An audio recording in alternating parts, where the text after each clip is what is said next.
public, I think, punishes them on their purchasing decisions in Europe if they've chosen to not have safer cars. That was a game changer because then the race was on. Here in the States, our pedestrian fatalities have risen dramatically in the last 10 years. Since then, we've seen something like a 60% reduction in occupant fatalities and injuries for vehicle occupants with a 5-star cars. Hi, I'm Doug Campbell, Automotive Safety Council President, and I'm with Matthew Avery, the Director of New Development at Euro NCAP. And Matthew, thanks for coming for our annual meeting. You've been such a great supporter.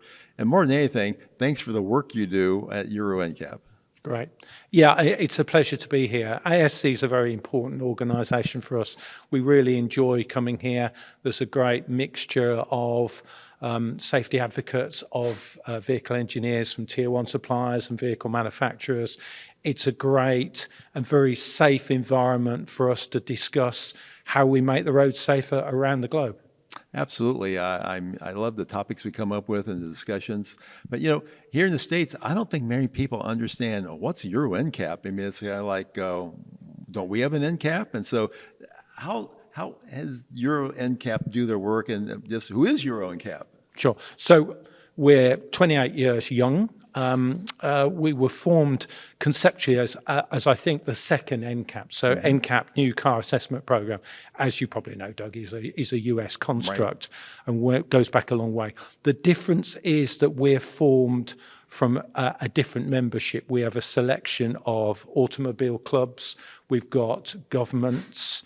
We're non-regulatory, so we're not for profit. We're not under the control of the European Union.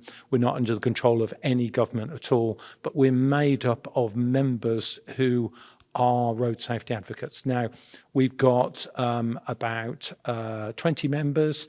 Now, those members have to be from either a motor club, a vehicle insurer, or a government who works in road safety. You can't be a vehicle manufacturer, so you can't have turkeys voting for Christmas there, you see. So it's very important that we've got a very independent set of road safety, proven road safety advocates.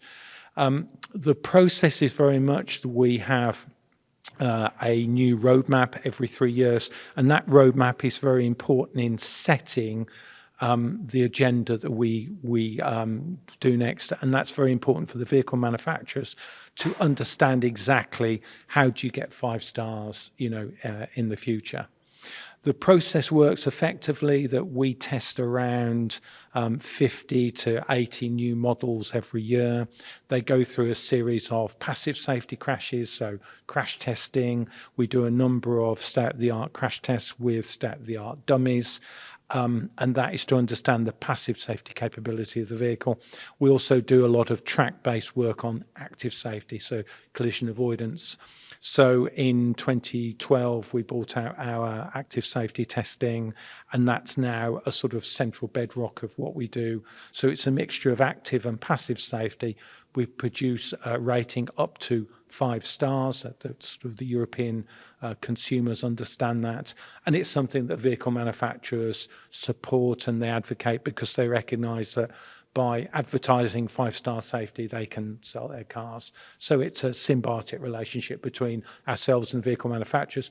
It's independent. They don't have an influence over what we do, but we like to think they get some advantage from it, and that's why they support it. Yeah, and of course, they don't have to put the equipment on. They don't have to get a 5-star, but then the public, I think, punishes them on their purchasing decisions in Europe if they've chosen to not have safer cars.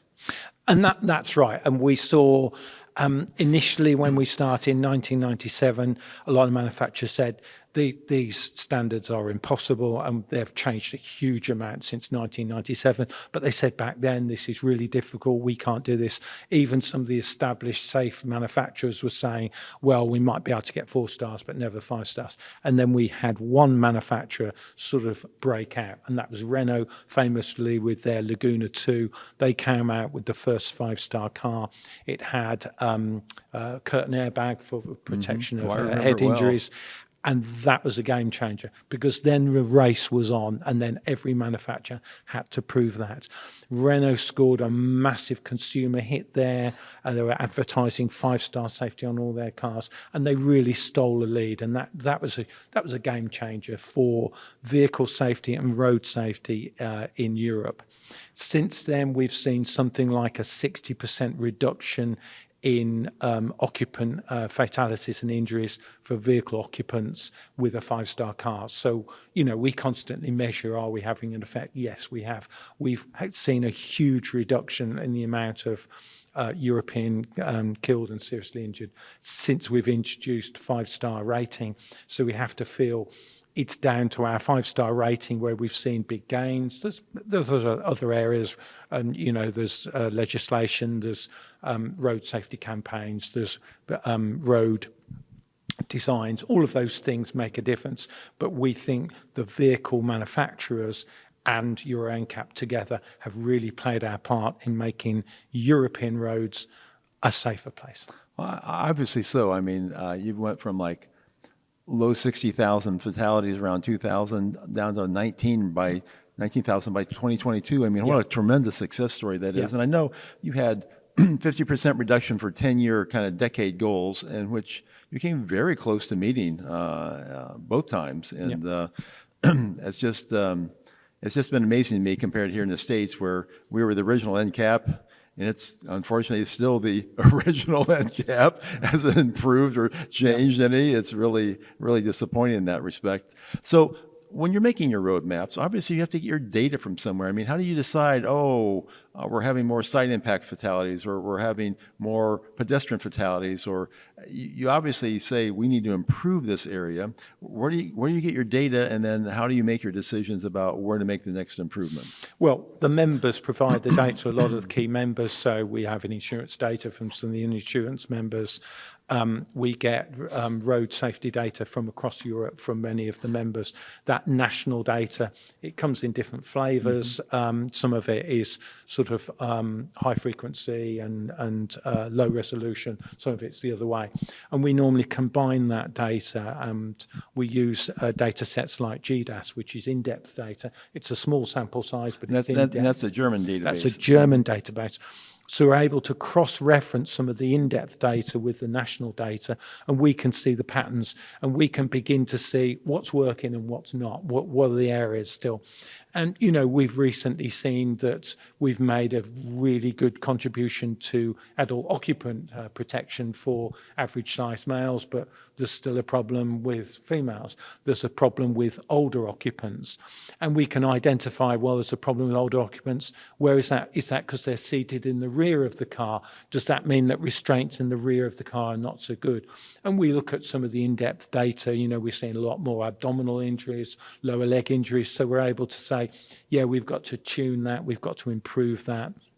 And we're also thinking, obviously, about collision reduction. So what role does ADAS play in mitigating some of those collisions? So can we eradicate this with collision avoidance, or do we need passive safety? Are those two things working together? So the process is very much looking at the data.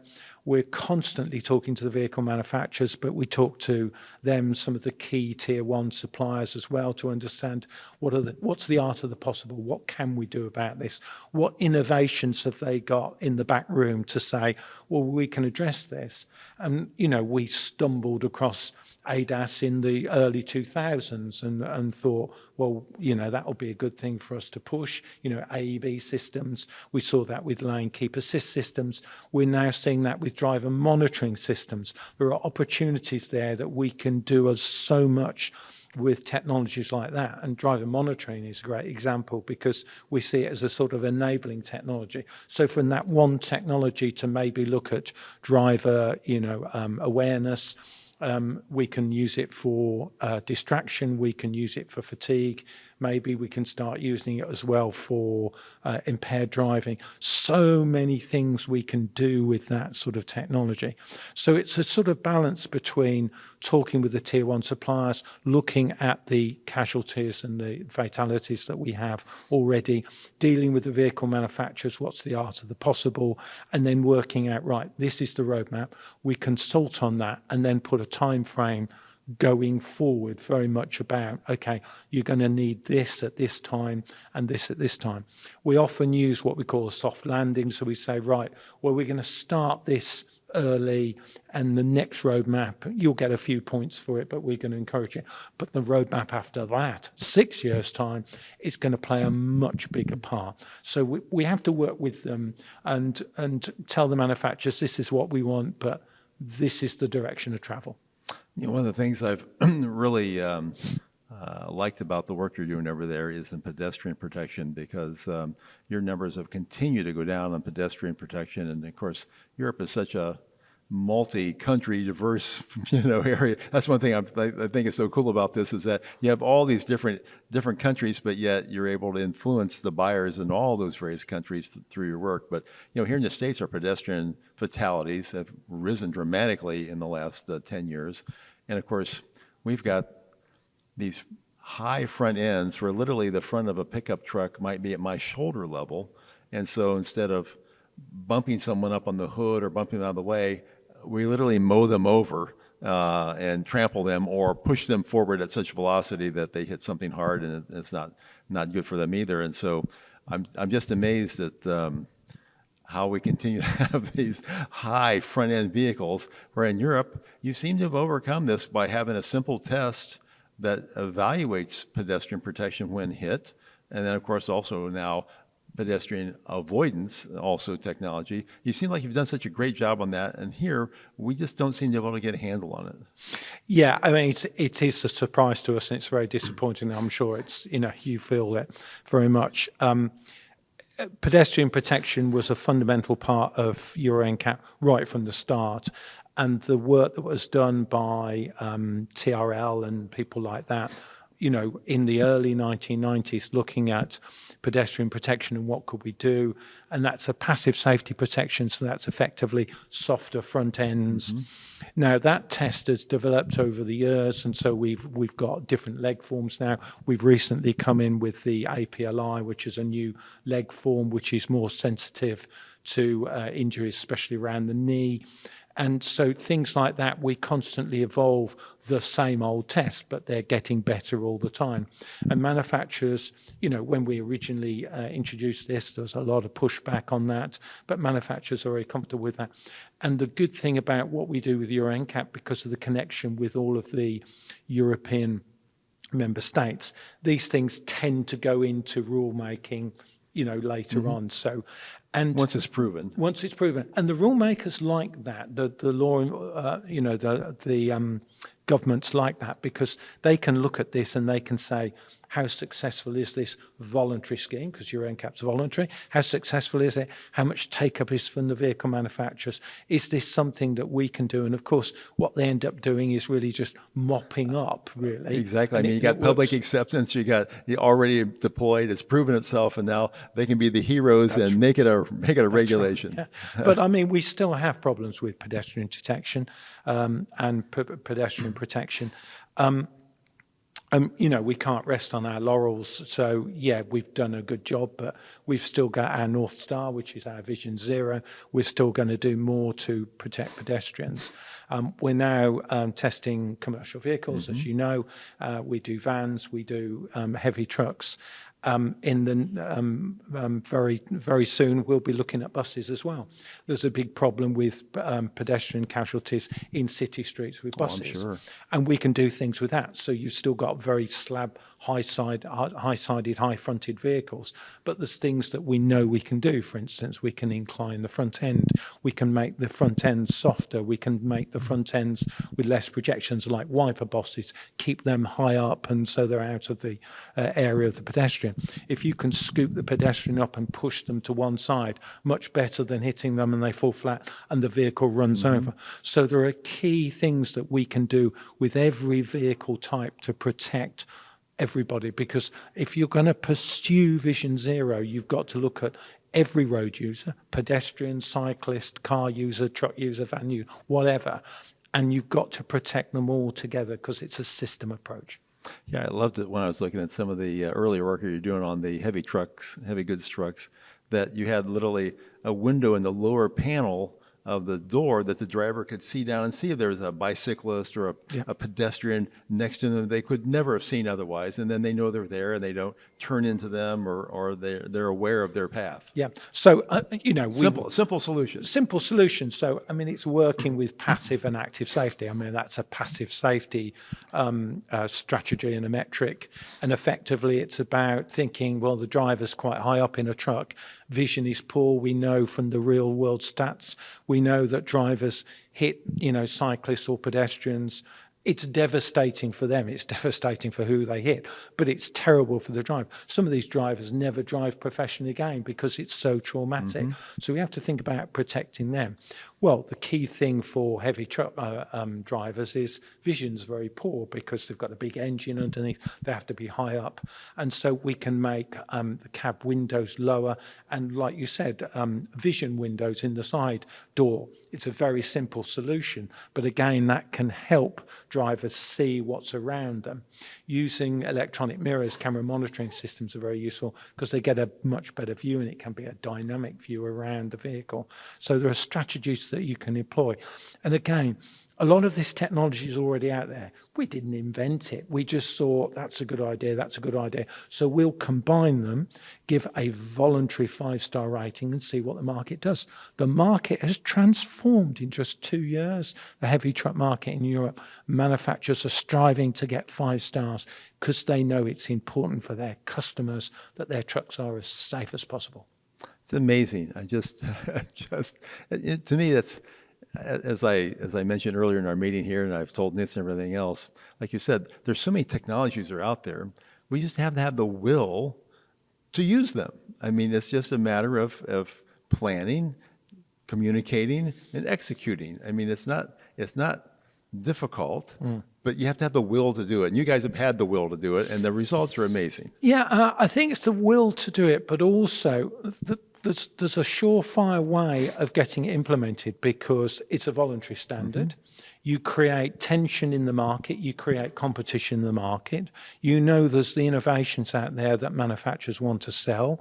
You recognize that innovation for its real-world casualty potential, not just because they've got it, but also we think that will address certain casualty types. You push this, it's purely voluntary, so some manufacturers, they can choose to ignore it, but ultimately, and it seems with trucks very quickly, it's been very clear that certain customers are turned away from certain vehicles and are turning to other vehicles because they know it's important. Now, safety is important for fleets. It's not just about protecting the driver, but it's about protecting their brand reputation. Because if there's a collision with a heavy truck in Europe, you'll be on social media before the ambulance gets there. So there's brand protection there. Also, the driver, the workspace for the driver, the cab of the truck or the van or even the car is a place of work, and therefore there's a legal obligation, and you can play off that.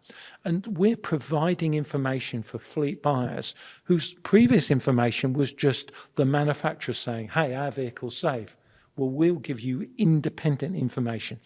And once the fleet buyer knows that, he can't or she can't unknow it, so it's out there. So they have to make decisions based on,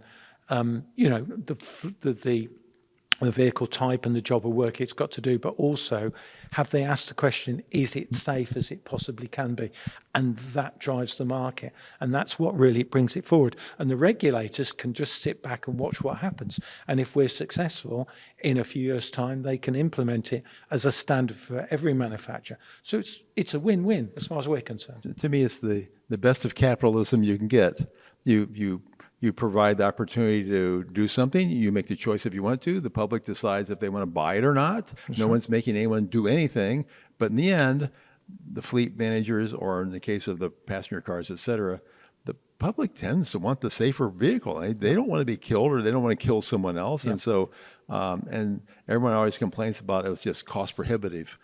But these things really aren't that costly in the overall scheme of vehicles. Yeah, and especially in the mass market, you've got just the advantages of volume. Right. If you're fitting this to every car, and it's important that the vast majority of the testing that we do for Euro NCAP, it's mandated across EU 26 plus 2, because UK is now out and obviously it's Norway as well. So it's mandated that every vehicle in every market must have that technology. So that's the same with cars. It's now for 2026 for vans, and we'll introduce that in for trucks in 2031. So in other words, there's no optional equipment. You've got to have the full safety kit on every market. So you can't pick and choose depending on what country. Again, that's a very big driver, but ultimately, it's simple for the manufacturer. You've got to fit this stuff. There's no selection on which market has what. It makes it simpler for them. But you start off low. You have this, as I said, this soft start, this soft landing. And effectively, it means that manufacturers understand the direction of travel. So already manufacturers are saying, well, this is voluntary now, but when's it going to be standard? Because we know Euro NCAP, we know you'll make it standard in a few years' time. We'll know we'll have to do this. We'll know that this will mean more points. And a good example of that is our Bring Back Buttons campaign. I love that. So, you know, we've noticed that consumers are very upset with having these big touch screens on cars. There's far fewer buttons, and they struggle with trying to find certain controls. And these are certain fundamental controls. Where's the headlamps? Where are the wipers? And this is particularly difficult if you're buying maybe a second-hand car, or it's a rental car from the airport. You're driving away and suddenly you can't find the lights. And it's not on the end of a stalk. There's no switch. You've got to go to a central screen. Take your eyes off the Absolutely. road and look for something And look that's for basic while you're driving. I mean, and it's not even the same icon. It might be different for different Exactly. vehicles. My wife and I got a rental car, and I said, okay, can you adjust the air conditioner? And she's going, hold on. And she had to go 3 levels down on the touch screen to get to the fan and the AC controls. Yep. I could never have done driving the car, especially a car I'm not used to. But I mean, to have to go through that level of touches on the screen, now the younger generation probably thinks I'm just an old relic, but my eyes have to be off the road for a number of pushes. Yep. And then in the meantime, I'm traveling hundreds of meters down the road, Yep. not seeing what's in front of me. It's just talking about distracted driving. Yep. I mean, and so I love the fact you're bringing back basic controls that you can do by right. tactile feel. You don't have to take your eyes off the road. You know where they are. I love it. Yeah. And I mean, manufacturers have really reacted well. So, you know, we went into the media and said, right, we're going to bring back buttons. And in 2026, there's a small amount of points to ensuring that the principal controls, lights, horn, wipers, indicators, hazard warning signals, are there as a physical button. But it's to tell them that the manufacturers, you're on notice. You know, we'll start this in 2026. In 2029, it will get bigger. 2032, it might even stop you getting 5 stars. And that's the point at which manufacturers say, oh, we've got to do something about this. So we've already got European manufacturers saying, oh, it's all right, Euro NCAP, we're bringing back buttons. Our next model, it's going to have buttons, because they recognize this is the direction of travel. We've seen this with Euro NCAP. We're going to have to do something about this. But of course, we're not doing this because we want buttons back. We're doing it because our consumers in Europe are saying we want buttons, and we see that there's a safety issue with distracted driving. We know distracted driving is important, and now we're promoting cars where that's a bigger problem. We've gone backwards, and there are some manufacturers, naming no names, who have a safety advocacy who are doing exactly that thing, and we're thinking, this isn't right now. We just don't believe that drivers get used to this or understand this, because every manufacturer is doing things a different way. So we recognize that consumers are really supporting this, and they're saying, well done, Euro NCAP, for changing the way manufacturers are producing cars, because this is simply not safe. Well, I mean, the other thing I like, again, about your roadmap is that as a tier 1 or an OEM, you now have a planning tool that okay, and this year this is happening, and this year, and again, they don't have to if they don't want to, Yep. but the fact that there's a roadmap that they can base their research on, base their operations on, their production planning on, what a nice thing to have compared to here in the States where it's surprise, although we don't even get very many surprises anymore. They don't have anything coming out. But I mean, what a great, to me, collaboration with the industry that is to have a smooth, the most cost-effective, smooth transition you can have. And of course, the safety engineers who really, I mean, one of the things Euro NCAP does is it empowers them. It enables them to go to their bosses, their finance bosses in these motor companies and say, this is what we're going to have to do. And if we don't do this, we're not going to be 5 stars. We'll end up being 3 stars, whatever. So we're going to have to start doing this. So it's and the really consequences, valuable. the public might not buy your vehicle then. Exactly. And so all those projections that you made in 6 years' time that this many people are going to buy this car, or maybe they won't buy this car. And it means that the safety engineers get listened to about, well, we've got to address these issues. So the roadmap is such a valuable document to say to the manufacturers, this is what you've got to do. And also the consistency of what we do. So there's a trend every 3 years, there's a new roadmap, and it's very clear what the requirements are. And the new things in there, they'll start off small, soft landing, and they'll become more and more important as we understand where the markets are going, but we also understand where the manufacturers are going and what the trends are.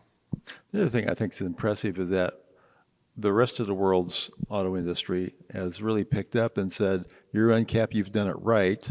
And so they use your test protocols in global NCAPs around the world. And so you literally have created a de facto standard for the world, except for the United States. Of course, NHTSA wants to do it their own way. And of course, what pains me the most is that your fatality record is so wonderful, going from 66,000 down to 19,000 in Europe. And then the other countries, Japan's down, Korea's down, China's down, all following these same test protocols and implementation of the technologies.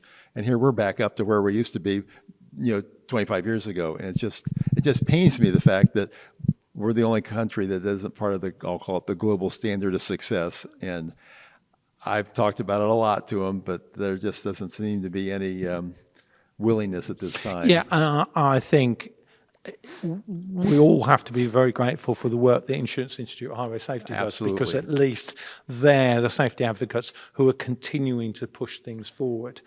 And, you mentioned the NCAPs around the world. We do cooperate under the auspices of Global NCAP, and that's a really important organisation for us because we learn from each other.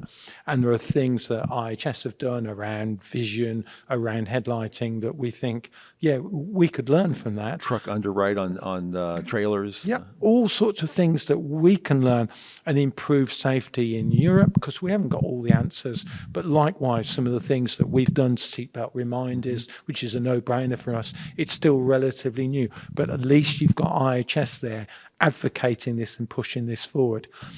There are safety advocates that we know, within NHTSA, who would love to adopt what Euro NCAP's done. So they must be frustrated that their bosses up there are still not making those decisions.